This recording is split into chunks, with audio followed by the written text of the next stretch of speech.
Hi everyone, this is FIDE Master Dennis Monokroussos, and today we're going to have our first week where we take a look at games from other chess videos viewers. So there were a whole bunch of games submitted, something like 24, 23, somewhere around there. And out of these, I've selected 6 games I'm going to excerpt here. Not necessarily the best games, but games which I think are instructive and entertaining, and hopefully in some combination of the two. I'm going to, I think, also do the same thing next week. There's a couple of games from the current batch that I want to discuss next time, and those I'll probably take a little bit longer on. So you can keep submitting games, but not too many more, I hope, because I'd like to spend a fair amount of time on these other two, at least 2 games, for next time. All right, but this one will be a little bit more quick on each of the games, and again, kind of a combination of searching for instructive moments and some entertaining ones too. All right, well, let's get started. This one was from a game between, I hate to even say it, ICC handle of Spank My Bishop with White against Rosewood. And the player with White was considerably lower rated than his opponent, but so far he's holding his own. And he does go on to lose the game. So the game concluded like this. So he played King to F1, Bishop D4, and whether because of time trouble or just blacking out, whatever, he played King G2, Black played Bishop takes E5, and went on to win without too much difficulty about 12 moves later.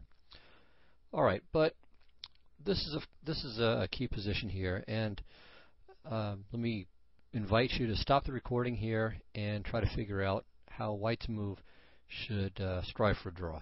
Now, White's a little bit worse because of Black's split pawns, but nevertheless, it should be, well, in fact, there's a very clear way, I think, for for White to force a draw. Excuse me.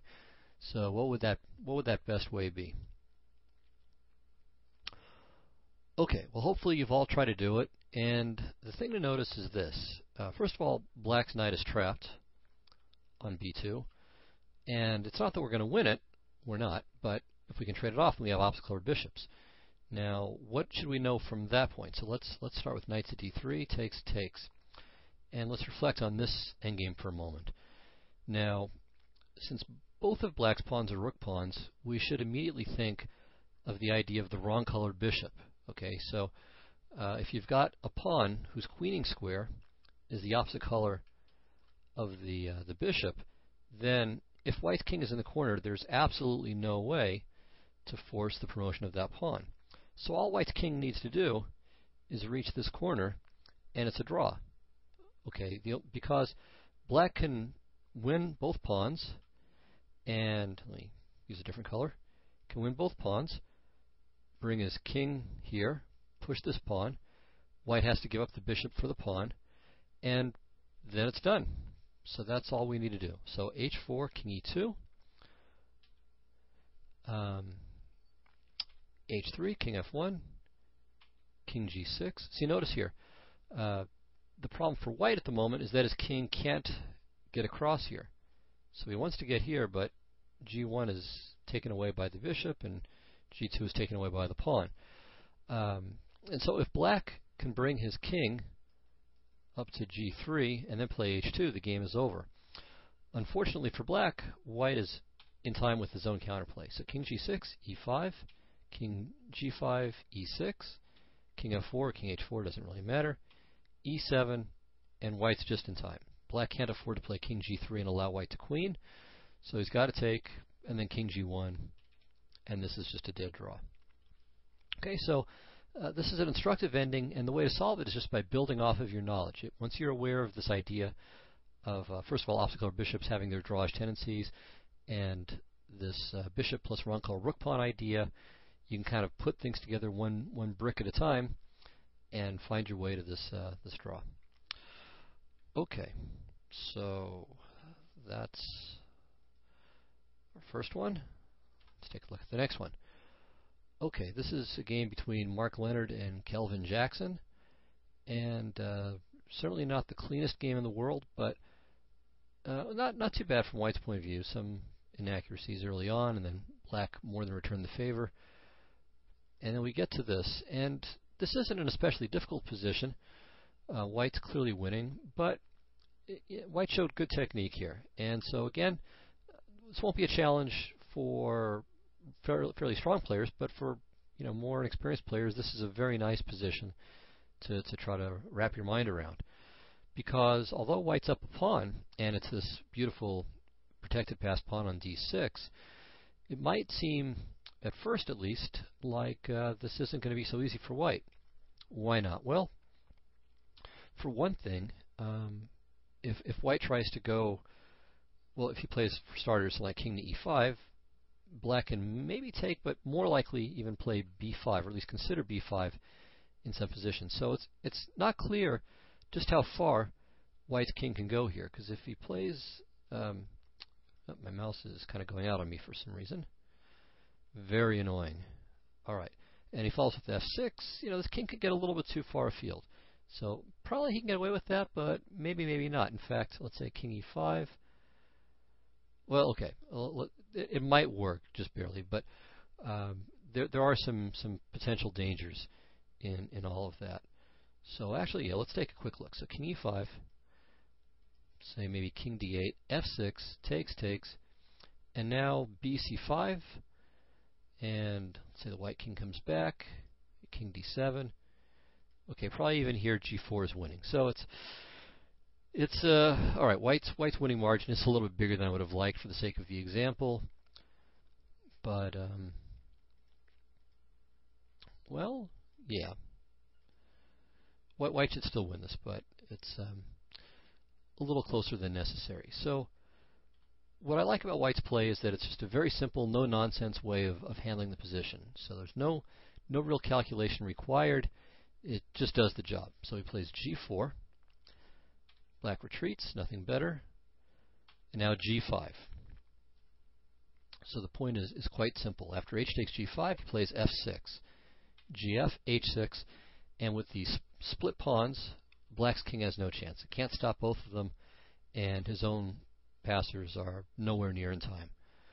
So very, very nice, simple approach. Now it's important to see that, of course, Black doesn't have to take. Let's say he plays something like king d7 instead. Okay, well here we can once again ask what White's move ought to do. There's quite a few ways that he can win this, but you should look for the simplest way to do it. Okay, well the answer is just to play f6, and after Black takes, you play g takes h6. And once again, with these widely split passed pawns, Black's position is hopeless. And likewise, if Black played king to f7, well, once again, we can play f6, and same kinds of things are going to happen. Let's say here, takes, d7, game over. Okay, so hopefully that helps to see one idea. And one of the values of having a passed pawn isn't necessarily that you're going to promote that pawn, but that you can use it as a diversion or something that ties the opponent down while you do something somewhere else. So that's a very important lesson to keep in mind. Okay, one more king and pawn ending here. And I just want to say that this is, I think, also very instructive from another standpoint. So a bunch of people submitted games, and so many of them were settled in the endgame.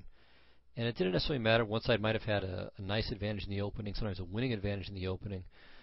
But there were lots of games that were given away by one side or the other in the endgame.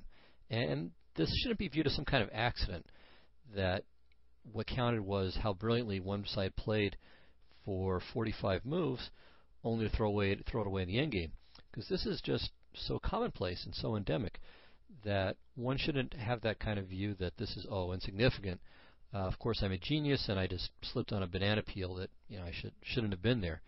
Not at all. If your endgame technique is poor, then you're going to have lots of losses, and they're deserved, I'm sorry to say. So be aware of the endgame, work on these basic ideas. They pay off. Okay, so this game we're going to take a look at for the pawn ending. This is between MacGyver Magic and Pasquale. Okay, so here, let's start from here. So this is the beginning of the king and pawn ending. And White's easily winning here. Okay, simply up a pawn for nothing, and there's no shortage of ways to win. So this is quite routine, or should be quite routine, and white should utilize the idea that we mentioned in the last little fragment. So again, stop the recording here.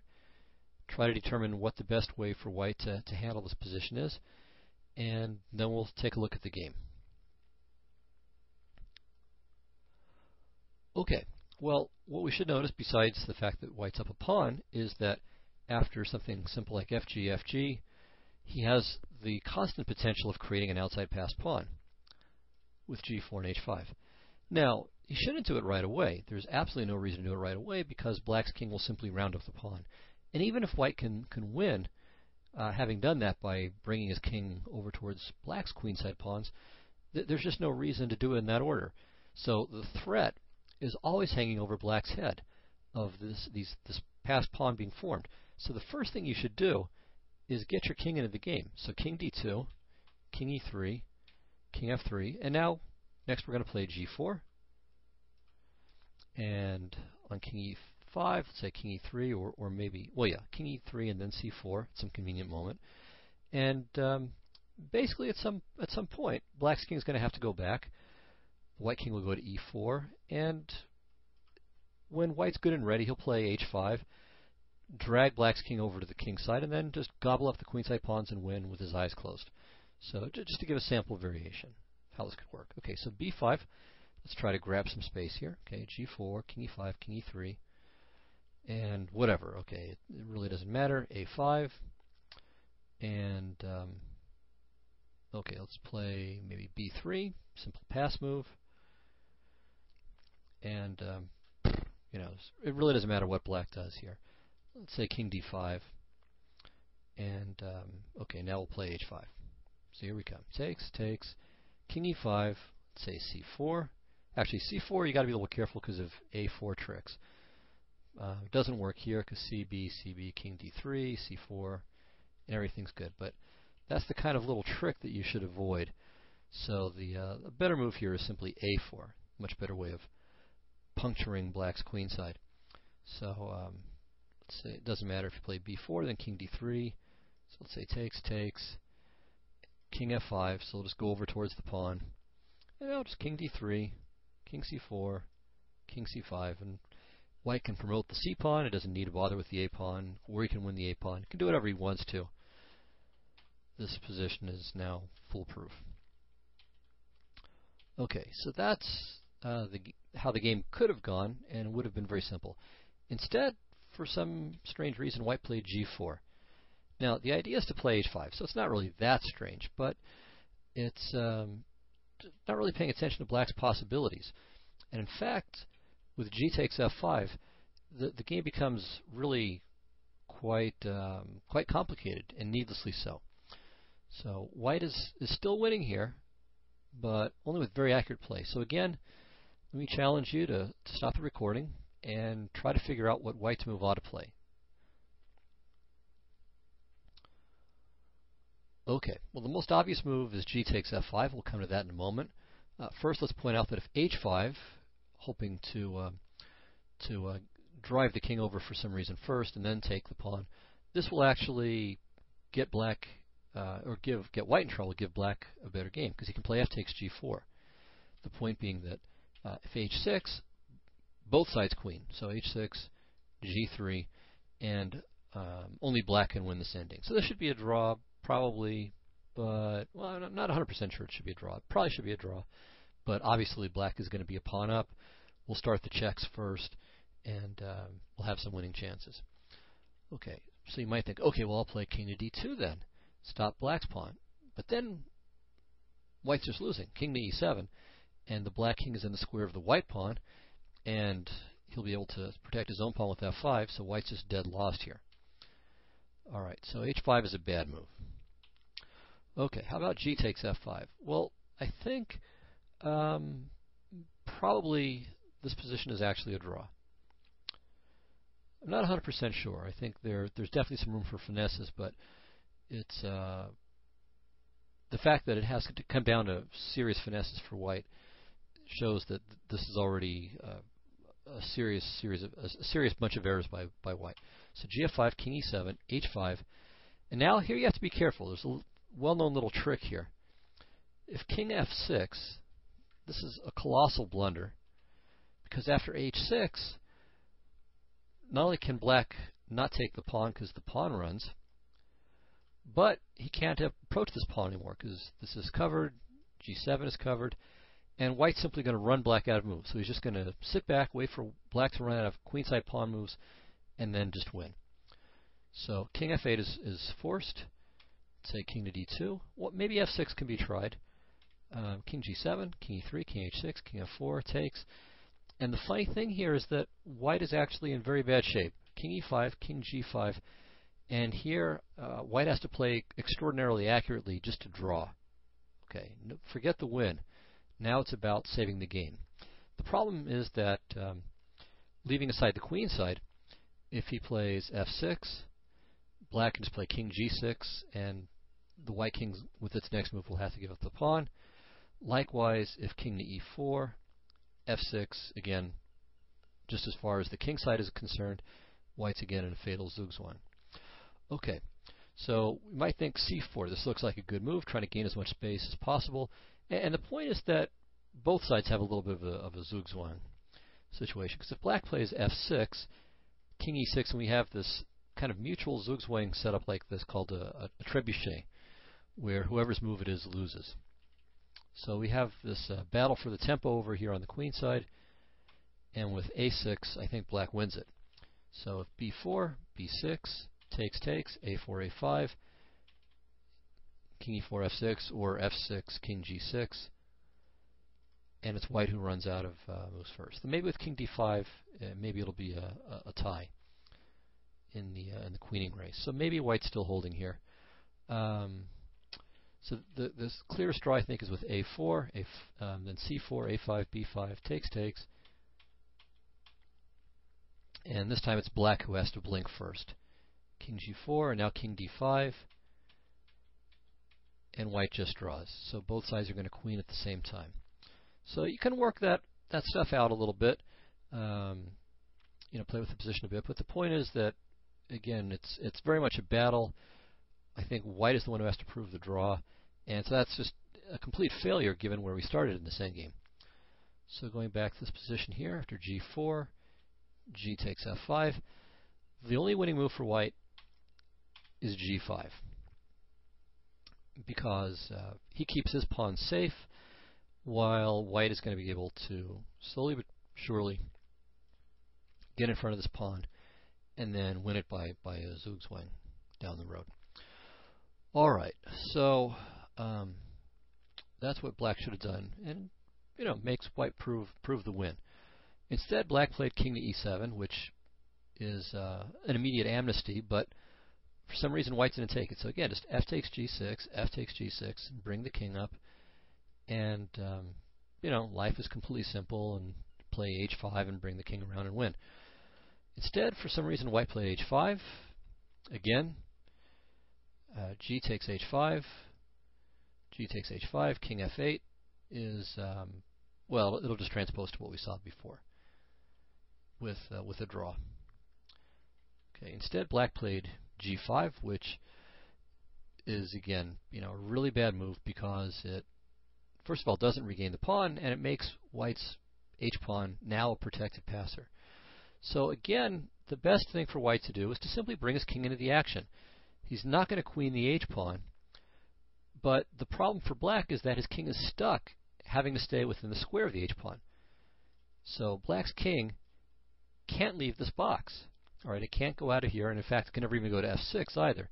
So really, the black king can only be on these squares. Okay, and white's king can do anything it wants to outside of that box.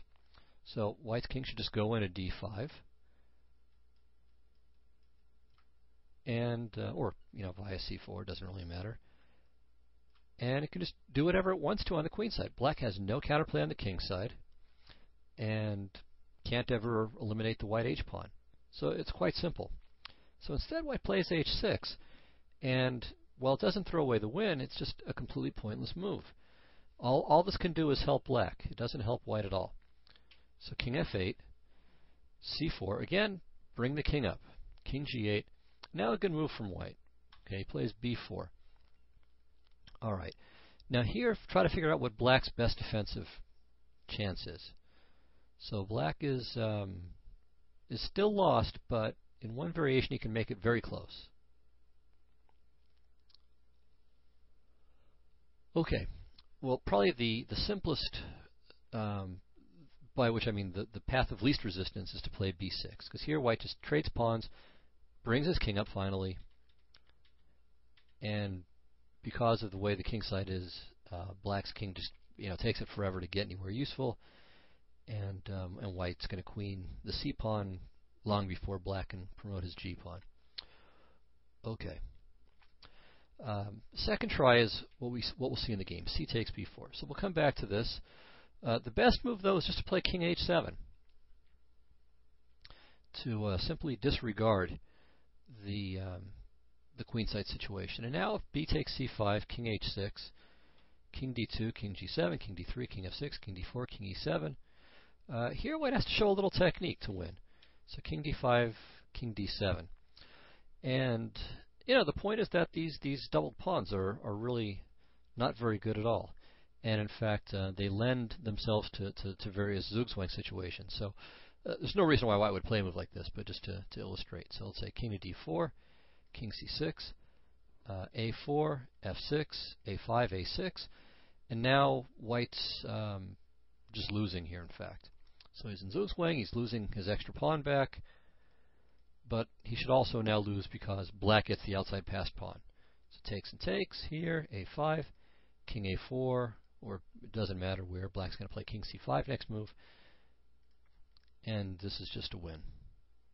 Okay, I guess we can make, we can make sure, just for fun, because at least white's pawn, f pawn, is further advanced, so maybe it's not quite so simple. Oh no, h5 we should go.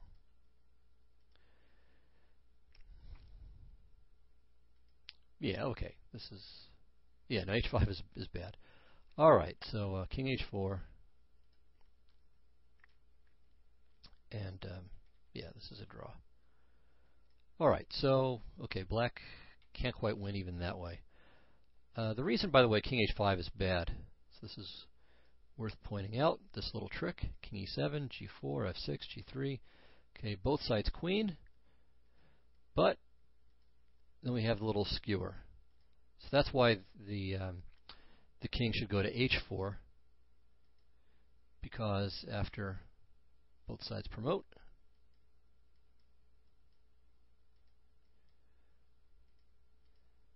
the king is close enough. And this position should be a draw. Alright. I wonder if there's a way to improve. In any case, made the point that king d4 would not be good, and the point is again to try to exploit these doubled pawns here. Alright, so after king to d7, if white plays c6 check, this is a little trick that sometimes is useful, but here not really. So here, a4, king d7, and black just sits and waits, because this pawn always covers the b6 square, so white's king is never getting forward, and this is just an easy draw. So the way to win, I think, is with king e5, threatening to come into f6, so king e7, f6 check. A little bit counterintuitive, but the point's to grab this. And now, I think the best try for black is a6, a5, okay, and now king e6. And this almost looks like a draw. If you go to c6, this is just easy. White's way too fast. But after king to e6, it might seem as if black has escaped. And it's pretty close, but white can just win this.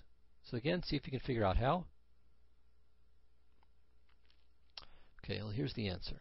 King f4, g5 check, king e4, and now there's a Zugzwang. So if the king retreats, the white king comes up and gets closer and closer to the win. For example, something like king to e7, let's say king f5, attacking here. Okay, a little bit of a cooperative variation, I think, but and now I believe c6 takes here. Okay. Actually, let's see. Am I bozoing this up a bit? I might be. Okay, because if g6 takes, king e7, king f5, king f7. So that's a draw. Alright, and if king f5, then king d7.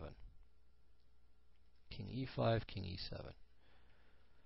Okay, so let me think about this for a moment from back here. Okay, oh no, what am I doing? Okay, yeah, just g6 right away. I was just miscalculating. The king could get further. Oh no, okay, I was right. Yeah, so we have this, and white wins here. Alright, maybe the tougher question is what about king c7? And now, okay, yeah, this will actually transpose to a position that we'll get later on. So once again, see if you can figure out how white's move wins in this position.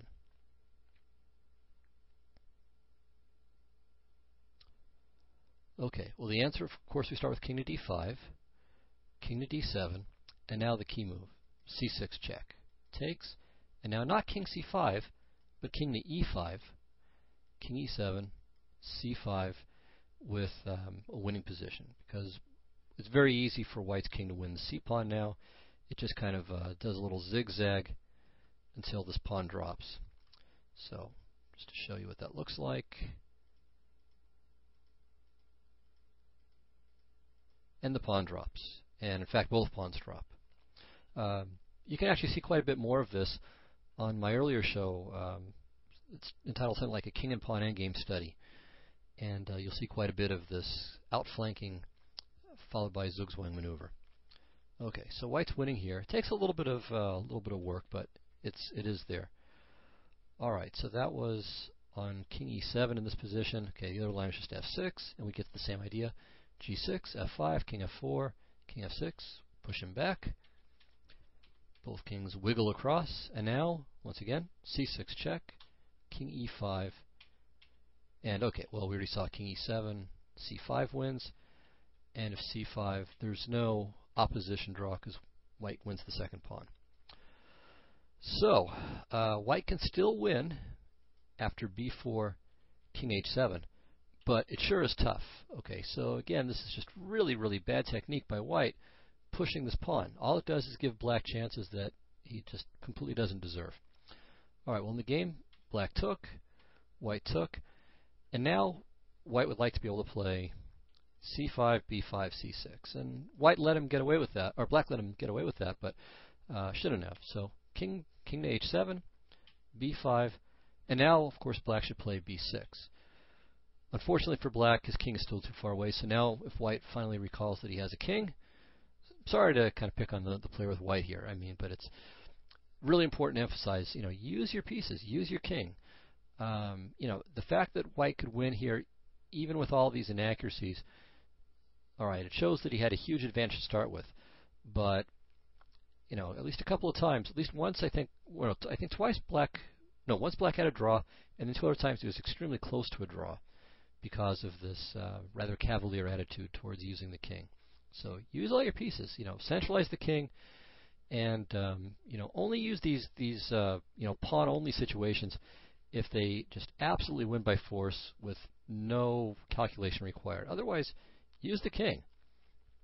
Okay, so anyway, here, king h6, king d3, and white's there just in time, gets in, and there's no way to kind of box him in. So whether you play king c5 or king c7, either way, white plays king a6 and wins the b pawn with Zugzwang and end the game.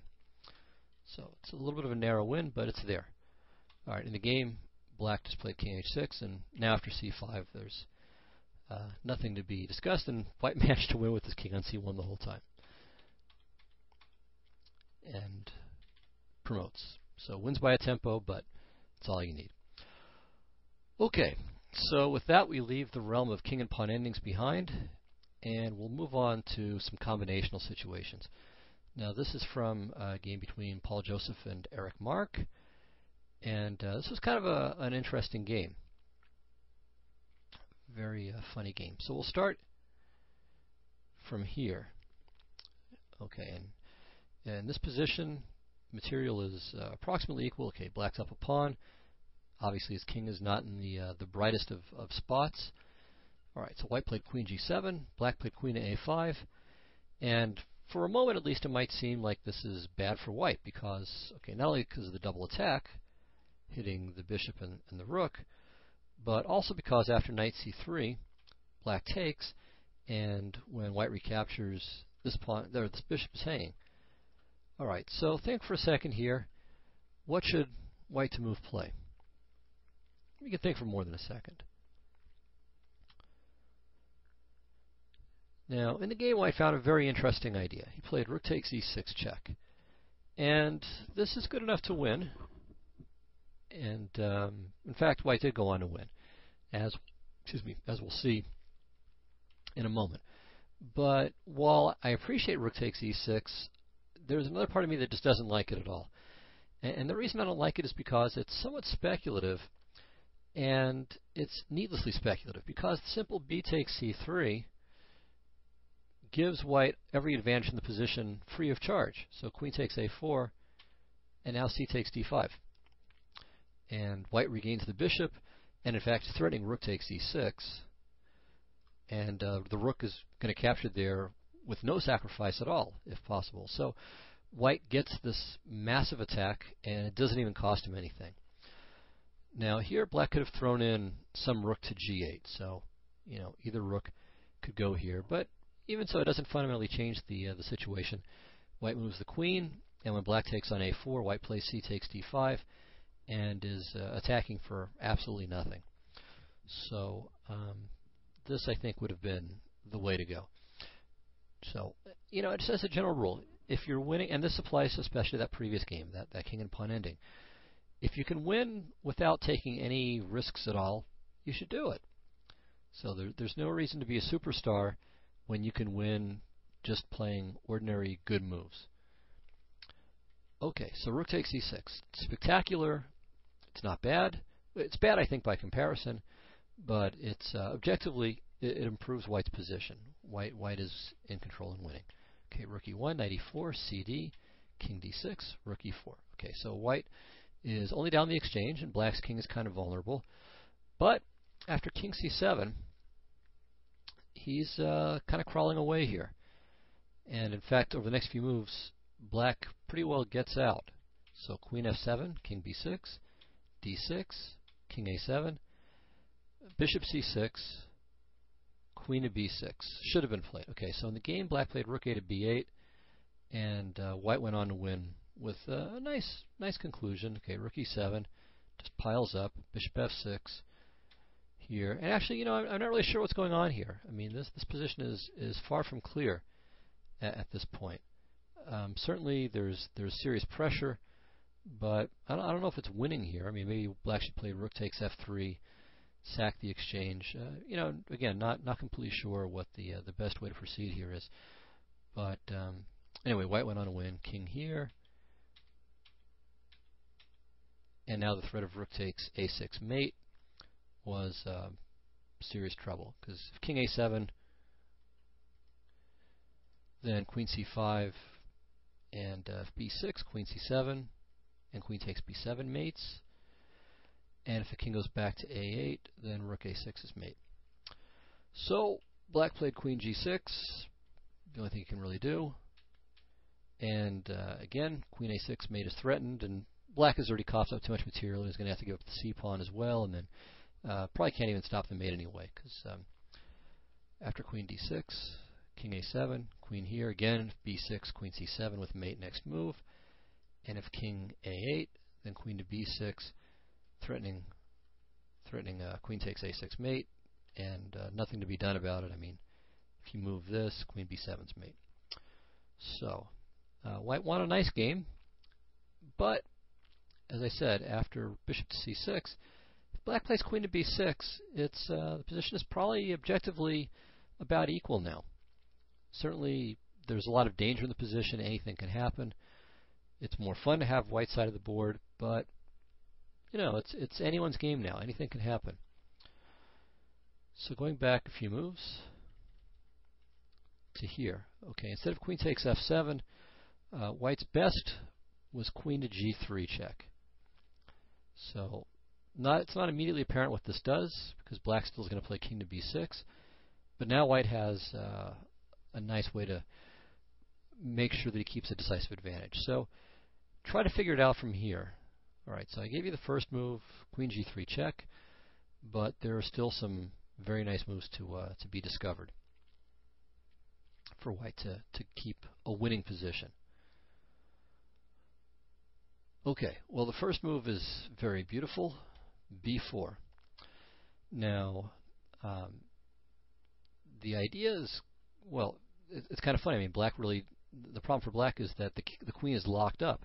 It's trapped, and any move it makes, or any move to save the queen, is going to cause something bad to happen.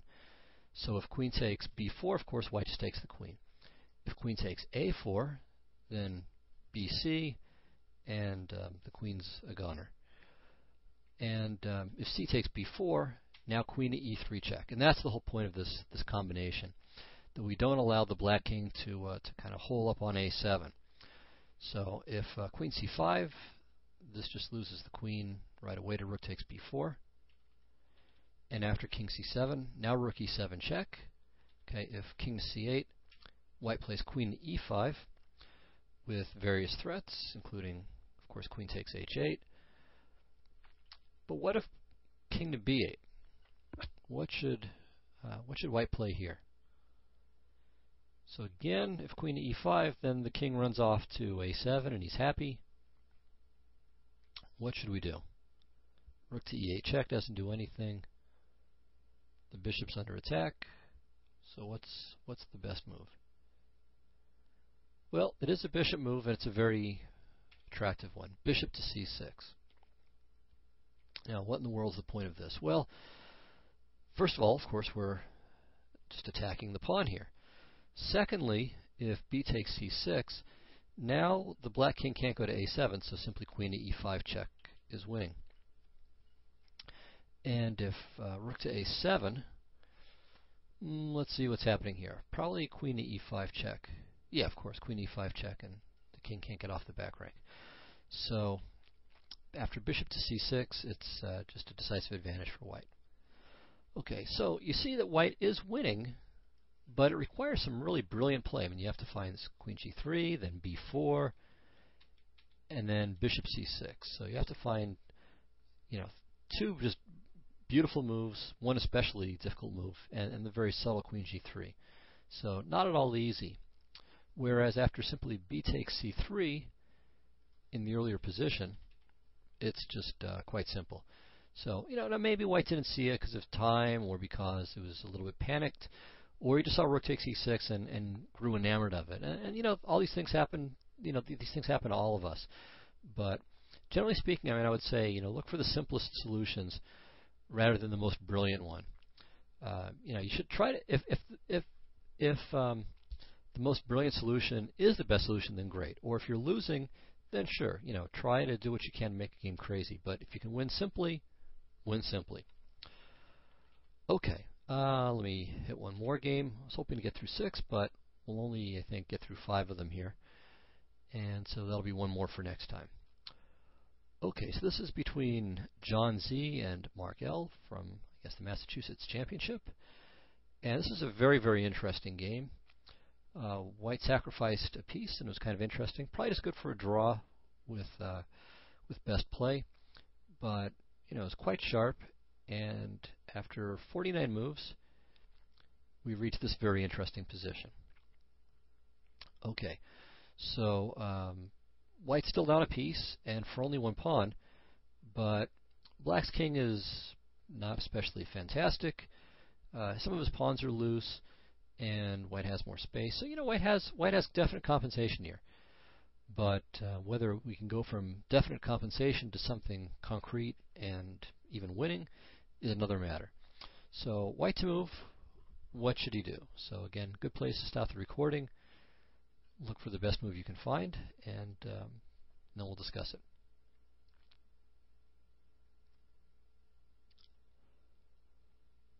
Okay, well, white's move is rook to c1. This is, in some ways, an obvious move, but nevertheless, it's a very good move. So it has, first of all, it keeps the black king from escaping to c8 and then to b8.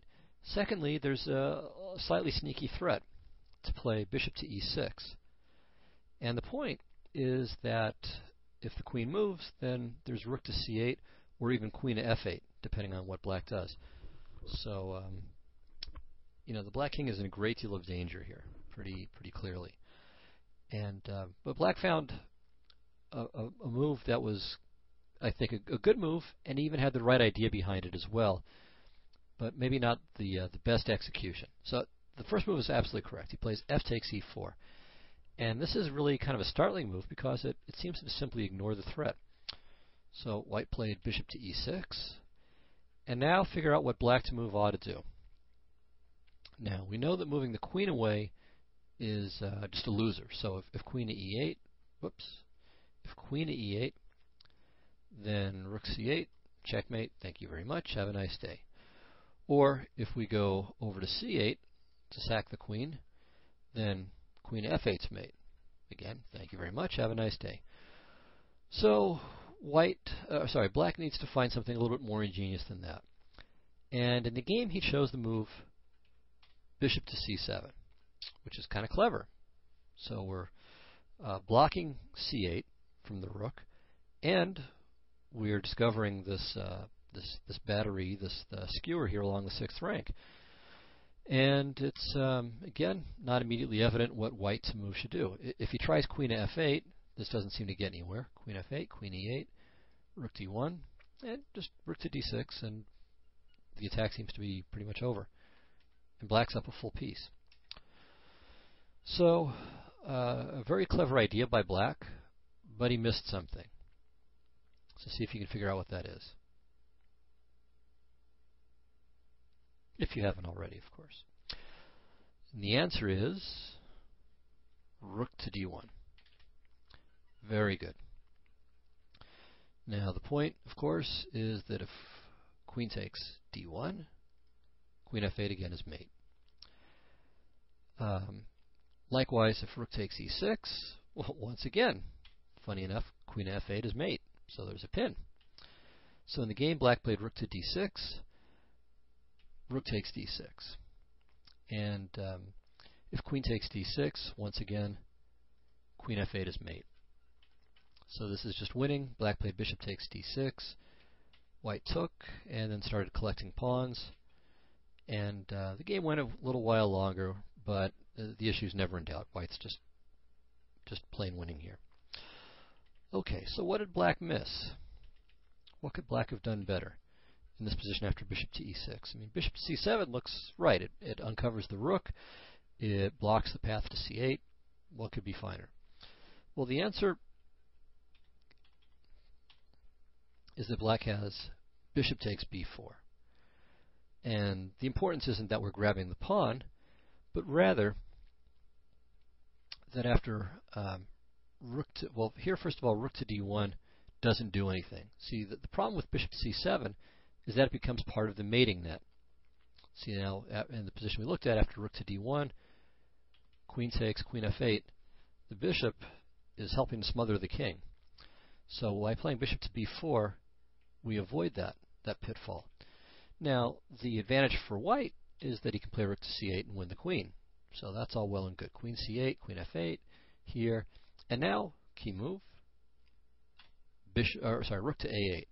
So we can't play knight takes c8 because the bishop would hang. And of course, king takes is illegal. But after rook to a8, black collects the bishop. Well, white's going to grab a bunch of pawns, and the position is roughly equal.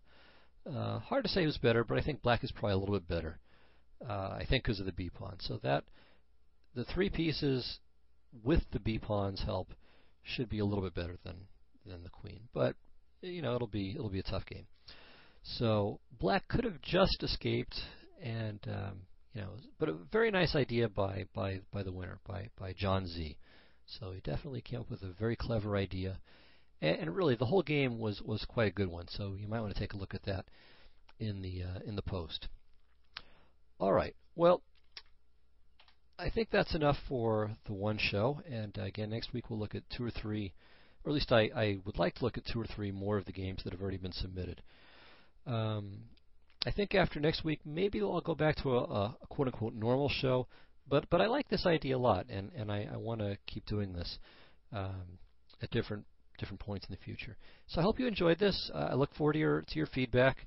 Hopefully I wasn't too brutal to anybody. I think the games were often quite interesting, and again, for all their flaws, they had a lot of really useful, instructive moments. And so hopefully this will have benefited some players from the little points, and as well as providing some pleasure. Again, these last two in particular featured some very nice tactical ideas. So thanks, everyone. Reminder to check out my blog, chessmind.powerblogs.com.